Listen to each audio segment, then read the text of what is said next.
ndabasuje mbahaye ikaze kuri Chabi Sport amahoro y'Imana abane namwe aho mise mu bice bitandukanye mbifurize gukomeza kugira ibihe byiza aho muri mu bice bitandukanye n'umwanya tugiye kuganira ku makuru y'imikino atandukanye avugwa mu makipe yacu hano mu Rwanda. Ikipe ya APR FC harimo amakuru menshi atandukanye, ibirori bikomeye izakora ku itariki 28 tugiye kuza tubigarukeho turebere hamwe byinshi byatangazwe n'ikiganiro itangazamakuru ikipe ya APR FC yaratumiye ku munsi w'ejo, byinshi byaganiriwemo ndetse n'ibyagiye hanze bijyanye na sezo itaha y'imikino mu ikipe ya Sport. Amakuru aracyari menshi nandi atandukanye agenda avuga mu bijyanye n'abakinnyi ndetse n'ubuyobozi, byinshi bitandukanye turi buze kubiganiraho turebere hamwe uko aya makipe ari gushaka kwiyubaka mu minsi iri imbere. N'amakipe yandi atandukanye turamo bikeya bigenda bivugamo, dore ko nta makuru menshi ari kuvuga muri aya makipe yandi kubera ko yo atari kwitegura gutanga liste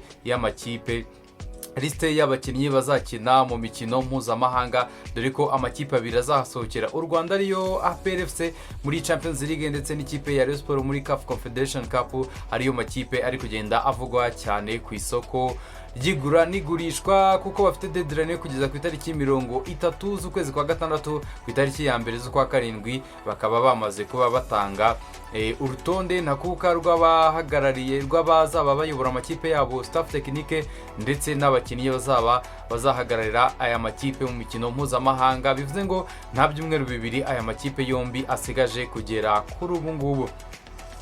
Reka duhere mu ikipe ya APR FC. Amakuru ni menshi muri ikipe y'ingabo z'igihugu, ikipe ikaba irimo amakuru menshi avugwa uburyo ikipe ya APR FC iri guteganya ibirori bikomeye ku murindi w'intwari, aho ikipe yatangiriye bwa mbere mu mwaka w'1993. Ikipe y'ingabo z'igihugu ikaba ifite ibirori bikomeye yateguye. Umuyobozi w'ikipe ya APR FC Brigadier General Deo Rusanganwa akaba naje kuba atangaza ko awe abona abafana bagomba kuba bagira uruhare mu ikipe yabo. Mbere ya byose nuko ikipe abafana yabanje kuba iganira n'abafana bagaba ko bagomba kugira uruhare, bakagira ikarita ya membership izaba iranga umufana w'ikipe ya APR FC kugira ngo umufana nawe yumve ko afite uruhare ku ikipe ye ariyo ikipe ya APR FC. Ni mu rwego rwo kuzamura fan base ndetse no kwiyegereza abafana b'ikipe ya APR FC. Bimwe mu byo iyi kipe izaganiraho ku itariki 28 mu birori bikomeye bizabera ku murundi w'intwari, aho ikipe yatangiriye bwa mbere mu mwaka w'1993, nuko iyi kipe izaba iganira buryo abafana bagomba kugira uruhare ndetse bakagira n'ikarita ya membership izaba igaragaza umufana wa APR mu rwego rwo kwegereza ikipe ndetse no kumva ko ikipe iri iyabo. Ikipe bakaba bazamurika iyo karita ndetse bakaba bateganya n'igikorwa ku itariki ya 4 z'ukwezi kwa karindwi bashaka kuzakora. Iki gikorwa nacyo kikazavugirwa muri uwo muhango wo kuba ikipe ya APR FC inizihiza imyaka imaze, nacyo ni kimwe mu buzo bizaba bikorwa kuri iyo tariki. Mu myaka imaze kuva 93 kugera kuri ubu ngubu ni imyaka irenga 30 hafi n'itatu gutyo, ikaba nayo ari kimwe mu byo ikipe izaba yizihiza imyaka yose imaze. Ikindi nuko bazaba bizihiza ibikombe bamaze kuba batwara bitandukanye kuva ikipe yashingwa, ikaba ari kimwe mu bizaba biri mu ngingo yo kuba bazaba bizihiza kuri uwo munsi. Ikipe ya APR FC kandi ikaba yamaze kuba itegura logo nshyashya isimbura iyo bari bafite. Ni logo n'ubundi yenda kumera nk'iyo bari bafite, ariko icyahindutse n'uburyo iyi logo igaragara. Bakavuze ko ari logo bari gutegura nziza, bamaze kuba banerekana yamaze kubigaragara, ariko ku mugaragaro bakaba bazayerekana kuri iyo tariki ya 28. Akaba ari kimwe mu byo bazakora, ndetse ngo uwo muhango ukaba uzanerekanamo abakinnyi ndetse n'abatoza bashya muri iyi kipe. Tukiri ku bijyanye n'abatoza, ikipe ya APR FC amakuru noneho yizewe aravuga ko yamaze kuba ibona umutoza mushya w'umunyamaroke, akaba ari umutoza witwa Abdelrahman Teremi, akaba ari Tarebu, akaba ari umugabo w'imyaka 61 wavutse mu mwaka w'1963. Ni umugabo w'umunyamaroke wavukiye i Casablanca muri Maroc. Uyu mugabo akaba afite imyaka 61, yatangiye gutoza ku rwego rw'elite mu mwaka w'2007, atoza amakipe atandukanye arimo Belouizdad, atoza Wydad Casablanca, amakipe atandukanye na Al Ittihad Tanger yo mu gihugu cya Maroc n'andi makipe atandukanye. ni umutoza wagiye aca mu makipe y'imbere mu gihugu, ntabwo yigeze akunda gusohoka mu gihugu cya Morocco, akaba ari ubwo bwa mbere agiye kuba asohoka muri ikipe mu gihugu cya Morocco gutoza ikipe yindi itari iyiwabo. ni umugabo wamaze kubivuga ko yamaze kuba afata n'indege aza hano i Kigali. Igisigaje akaba ari kuba yashira umukono ku masezerano, akaba yanakerekana nk'umutoza mushya w'ikipe ya APR. Nubwo umugabo uyoboye ikipe ya APR Brigadier General Deo Rusanganwa chairman wa APR yamaze kuba atangaza ko umutoza hari n'abungiriza be bamaze kuba bumvikana abatarashira umukono ku masezerano, ariko amakuru akavuga ko uyu mugabo yamaze kuba anafata rutemikirere aza mu Rwanda, akaba agiye gutangira era nshya mu ikipe ya APR ushobora gusinya amasezerano y'imyaka igera kuri 2, akaba yafasha ikipe mu kwitwara neza muri proje yayo ndetse n'intego ifite mu minsi iri imbere. Uyu mugabo w'imyaka 61 kuva mu mwaka 2023 yarari mu ikipe yitwa Al Ittihad Tanger yo mu gihugu cya Morocco, akaba ariho yarari kugeza kuri ubu ngubu, akaba ari we ushobora kuba umutoza mushya w'ikipe ya APR FC. Dusige rumwe ntoya kuba twavuga ko bishobora guhinduka, ariko amakuru yizewe aravuga ko uyu mugabo noneho bipfa bidapfusha agomba kuba umutoza mushya w'ikipe ya APR FC. Akaba ari umunyamaroke wa kabiri waba ugiye gutoza iyi kipe nyuma ya Adel Mohamed Eradi watoje iyi kipe y'ingabo z'igihugu z'u Rwanda. Akaba ari ibyo byinshi byavugiye muri iyo nama. Ikindi wamenya ku ikipe ya APR FC nyuma gutandukana n'abakinnyi batandukanye benshi yashimiye, barimo banzotanga, abakinnyi barimo ba Pavel Nzira, Batadeo Ruwanga bamaze kuba batandukana n'ikipe. Iyi kipe ya APR FC haravugamo amakuru kuri transferi yo ku rwego mpuzamahanga, turetse izaba mu Rwanda barimo Hakimu Bugingo ndetse na Haji bamaze iminsi bivuga ko basinye mu ikipe ya APR FC, ndetse na Ombolenga Fitina ugiye kubagaruka muri iyi kipe ya APR FC. N'umukinnyi w'umugande ukina hagati mu kibuga bamwita Ronald Sekiganda ukina kuri nimero 6 uje gusimbura umukinnyi witwa Tadeo Ruwanga bamaze kuba babisikana. N'umugabo w'imyaka 29 ufite metero 1 na santimetero zirenga 95, n'umugabo muremure cyane kuva mu ikipe ya Villa mu gihugu cy'Ubugande, yahejeje igikombe cya shampiyona umwaka wabanjije uyu turimo, dore ko uyu nguyu Vipers ari yegukanye igikombe cya shampiyona. Ni umugabo umwe mu bakinnyi banabanza no mu ikipe y'igihugu ya Uganda, mu bakinnyi bakomeye bari mu Bugande, amaze kuba agera mu Rwanda mu ikipe y'igihugu ya APR. N'amafoto yamaze kuba asohoka mu buryo batari bateguye, uyu mugabo afite jezi y'ikipe ya APR ndetse anerekanwa nk'umukinnyi. Bigaragara ko bari kwifotoza ku ifoto bazaba berekana ko yabaye umukinnyi w'ikipe ya APR FC. Akaba ari umukinnyi wa mbere ikipe yamaze kuba imanura umukinnyi mpuzamahanga, mu gihe bavuga ko basigaje abandi bakinnyi 4 mu izamu. Ibyo twatekerezaga ikipe ya APR FC bivuga ko itazigera igura umukinnyi n'umwe, yamaze kuba yinjizamo Adolphe Hakizimana kuva mu ikipe ya AS Kigali na Pierre, akaba aribo bazaba bafata mu izamu ry'ikipe ya APR FC. APR ngo ikaba iteganya kwikomeza hagati ndetse no mu busatirizi, ikaba ivuga ko bazagura undi muwinga ndetse n'umwataka uvugwa cyane n'umunyaburkina Faso w'imyaka 20 ushobora kuzinjira muri iyi kipe. Abandi bakinnyi 4 bakaba bazaba nabo tubarebaho mu minsi iri imbere, ariko ngo nta muzamu w'umunyamahanga ikipe ya APR FC ifite gahunda yo kuba yagura. Hakizimana Adolphe ndetse na Pierre akaba bazahatinanira umwanya wo kubanzamo mu ikipe ya APR FC. Akaba ari makuru ari kuvuga mu ikipe ya APR FC iri kwitegura bitarenze cyumweru gitaha izaba yamaze kuba itangaza umutoza mushya uzaba utoza ikipe ya APR FC, ndetse n'ibirori by'ikipe bazakora ku itariki 28 ku Murindi aho ikipe yavukiye, bazaba bahari nabo berekanwa ndetse berekwa n'abafana bazaba bahari kuri uwo munsi, n'abakinnyi bamaze kuba bagurwa harimo abanyarwanda benshi bamaze kuba bagurwa, barimo na Pasi wavuye mu ikipe ya Polisi FC. Ibihuha bikora ibihuha byavuga ko Henry Musango ukina kuri 6 ya Polisi ashaka kwinjira mu ikipe ya APR FC, bishoboka ko uyu atazagaza kubera ko bamaze kuba bagura Ronald Sekiganda ukina kuri uwo mwanya kuva mu ikipe y'igihugu ya Uganda ndetse n'ikipe ya Sport Club Villa yo mu gihugu cya Uganda. Tuvuye mu ikipe ya APR FC mu ikipe ya Sport harimo amakuru avuga ko ikipe ya Sport igiye kwimura ofisi yabo yabaga hano Kicukiro, ikaba yajyana ofisi yabo mu Nzove aho ku ruganda rwa Skol, aho n'ubundi bafite complex ikibuga cy'imyitozo ya Sport. Akaba ariho icyo kibuga ku kibuga cya Sport ari naho ibiro bigiye kuba bishyirwa.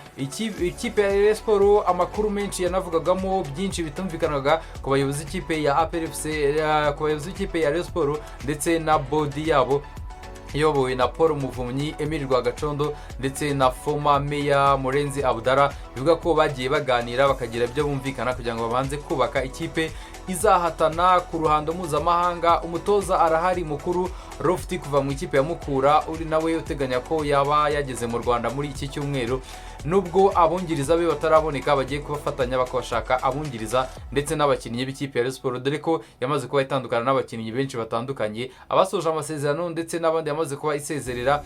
Bagomba gushaka abakinnyi barenga 10 kugira ngo umwaka utaha bazabone uko bahatana ndetse no ku rwego mpuzamahanga. Ikipe ya Rayon Sports rero amwe mu makuru agenda avugamo n'abakinnyi batandukanye bagomba kuba berekezamo. Prince Musore we yamaze kuba ageramo kuva mu gihugu cy'u Burundi, haracyavugamo Abedi kuva mu ikipe ya Police FC, ni umurundi wakiniye mu ikipe ya Kiyovu Sport, uyu nawe akaba avuga mu bagomba kuba baza mu ikipe ya Rayon Sports kuyobora hari hagati mu ikipe ya Rayon Sports. Abakinnyi batandukanye harimo n'abataka ikipe ya Rayon Sports ikomeje kuvugamo, harimo Obedi kuva mu ikipe ya Mukura, nawe ushobora kuza muri iyi kipe gukina kuri kabiri ikipe ya Rayon Sports. Akarimo abakinnyi bavuga nabo kuba baza muri ikipe n'abandi bakinnyi batandukanye mu gihe bategereje amafaranga biyemeje mu nama bari barimo.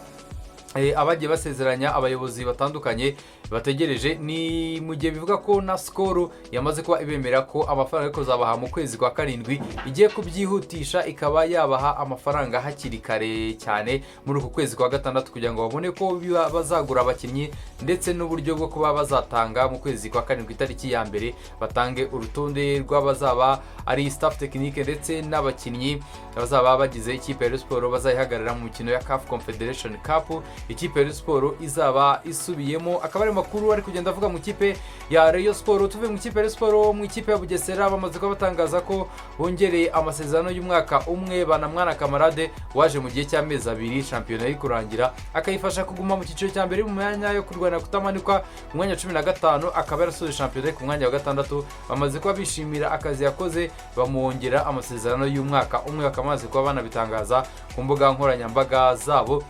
Ni mu gihe kivuga n'amakuru yuko Gahigi president w'ikipe ya Bugesera yamaze kuba atandukana n'ikipe, ariko bitarigera byemezwa muri official, ariko bikaba bikivuga muri kulise ko uyu mugabo umaze imyaka irenga 12 ayobora ikipe ya Bugesera yamaze kuba atandukana nayo. Ni umugabo wazamukanye n'ikipe kuva 2014, akaba yarakiri muri ikipe ayoboye nka chairman wayo kugeza kuri ubu ngubu. Mu ikipe ya Kigali ho amakuru nubwo bitaramenyekana, nubwo ikipe ya Kigali umwaka utaho kwizabaho, uyu mujyi wa Kigali yagiye yihakana ko atari ikipe yayo ahubwo ari umufatanyabikorwa wayo, ikaba iribo umwenda w'abakinnyi amezi 6 ndetse na staff technique bivuga ko barimo amezi agera ku 10. Abakinnyi bakomeje kugenda batandukana nayo, harimo Adolphe yagerekeze mu ikipe ya APR FC, bakamushimira ku mbuga nkoranyambaga zabo. Ubu ngubu warutahiwe n'uwo bita Akayezu, nawe yamaze kuba atandukana n'iyi kipe, nawe akaba ataramenyekana aho agiye kwerekeza kugeza kuri ubu. Umukinnyi umwe mu beza bakinaga inyuma bugarira ikipe yari ifite bamaze kuba atandukana nabo, bakaba bamaze kuba banamushimira. Amakuru akaba ari y'abasohoka mu ikipe ya Kigali, abinjiramo bakaba bataravuga muri iyi kipe. Tukaba dutegereje kureba uko bizagenda muri uyu mwaka uri imbere w'imikino uzaba utangira mu kwezi kwa 8. Byamaze kuba binajya no hanze ku itariki 2 hazakinwa Super Coupe izahuza ikipe ya APR FC ndetse n'ikipe ya Rayon Sports. APR yegukanye ibikombe bibiri byombi zakina n'ikipe yabaye zabaye kina n'ikipe yabaye ya kabiri Rayon Sports, banahuye no kuri finali y'igikombe cy'amahoro. Akaba Super Coupe izaba ku itariki 2 mu cyumweru kimwe imbere gikurikireho bazaba bakina shampiyona aribwo izaba itangira y'umupira w'amaguru mu Rwanda ikishiro cya mbere. Bikaba byamaze kuba bijya hanze, Ferwafa ikaba yamaze kuba ibishanze. Gisigaye ni fixtures zigomba kuba zijya hanze, tukareba ko amakipe azatangira ahura mu mwaka w'imikino uri imbere. Ni mu gihe ikipe ya Kiyovu Sport ikomeje kwishakisha nyuma ko ishamwe ry'umupira w'amaguru ku isi riyihannye nanone kuba itazemererwa kugura abakinnyi mu gihe cyose itarishyura abakinnyi ndetse n'abatoza iberemo umwenda mu myaka itambutse yagiye ibajyamo umwenda. Ni miliyoni zirenga 157 ishira 160. Ikipe irimo ababaye abakozi bayo, harimo abatoza ndetse n'abakinnyi bayo. Ibirego bitandukanye bagiye barega muri FIFA, barasabwa kwishyura amafaranga. Ni ibihe bikomeye ku bakunzi b'ikipe ya Kiyovu Sport, ubona bigoye cyane ko bazabasha kubona aya mafaranga ngo bayishyura, nayo bivuga ko umujyi wa Kigali ubahereza na amafaranga aza mu kwezi kwa karindwi, kandi bishobora kuzaba bikomeje kugenda bigorana mu gihe cyose ikipe ya Kiyovu Sport itakishyura hakiri kare ngo ibe yatanga amafaranga kuri abo bakozi batandukanye hakiri kare, ishobora no kuzaba yagira ibyago by'uko ishobora kuba yamanukurwa mu cyiciro cya kabiri cyangwa se mu cyiciro cya gatatu, igihe cyose yaba itubahirije kwishyura amasezerano yagiye iberamo cyangwa se imyenda yagiye yambura abatandukanye bagiye bayikorera, ikaba yabishyura hakiri kare, igasaba FIFA ikareba ko yayifasha ikayifungurira mbere ikiyubaka. Yazisanga mu bibazo iramutse itanamanutse, yazisanga mu bibazo nk'ibyo yarimo sezo itambutse byo kuba yajya kuri risk kumanuka umwaka utaha w'imikino. Rimwe birashoboka, kabiri birashoboka, ariko bwa gatatu bishobora kuza kugorana. Akari makuru ari kuvugwa mu makipe ya hano mu Rwanda, andi makipe menshi atandukanye aracecetse kugera kuri ubu ngubu. Byinshi bivuga n'abayobozi b'amakipe bagiye begura, bivuga uwa Musanze we yamaze kuba yegura biro official, uw'Amagaju nawe bivuga ko yamaze kuba yegura, uwa Gicumbi nawe bivuga ko biri aho ngaho mu ikipe nayo yamaze kuba izamuka. Ni amakuru nk'ayo ari kuvuga muri Rwanda Premier League cyangwa se n'amakipe azaba akina Rwanda Premier League umwaka utaha w'imikino, niyo makuru arimo kugeza kuri ubu ngubu, mu gihe Ferwafa icecekeye itarashira ibijyanye na CAF licensing kugira ngo tumenye niba amakipe atandukanye azabasha kuba yayubahiriza akaba yakina umwaka utaha w'imikino mu cyiciro cya mbere hano mu Rwanda. Bikenewe byinshi kunozwa ndetse n'ibyinshi bitandukanye kugira ngo umupira w'amaguru mu Rwanda ube wazamo impinduka ndetse byinshi bibe byatera imbere, kugira ngo umupira w'amaguru w'u Rwanda uzamuke uve ku rwego rumwe ujye ku rundi. Inkuru twasorezaho ni Muhire Keve, mwese mwarabimenye yamaze kuba agera mu ikipe ya Jamus yo mu gihugu cya South Sudan, aguzwe arenga miliyoni 80 zose. Uyu mugabo wavuye mu ikipe ya Rayon Sports yahoze ari kapiteni we, ariko yerekejeyo nk'umukinnyi wasoje amasezerano agenda ari free agent. Ayo makuru yose, ayo mafaranga yose uyu mugabo aza kuba ayabika ku mufuka we ndetse n'abamuhagarariye. Numwe mu bakinnyi bakomeje kugenda bahinduranya amakipe mu buryo butandukanye, ari nako agenda asaruramo agatubutse. Bivuga ko ayo mafaranga yamaze kuba ayacakira, akagiye gukomereza akazi ke, yamaze kuba anerekanwa muri ikipe yo muri South Sudan. Nibyo twaba tugarutse umupira w'amaguru hano mu Rwanda kugeza kuri ubu ngubu, byinshi bitandukanye ndetse n'ibindi bigenda bizamuka, tugenda tugaruka tubigarukaho ndetse tunabiganiraho mu buryo butandukanye bitewe n'uko amakuru azagenda azamuka. Mukomeze kugira ibihe byiza, amahoro y'Imana abane namwe. Hasta la vista, shalom shalom.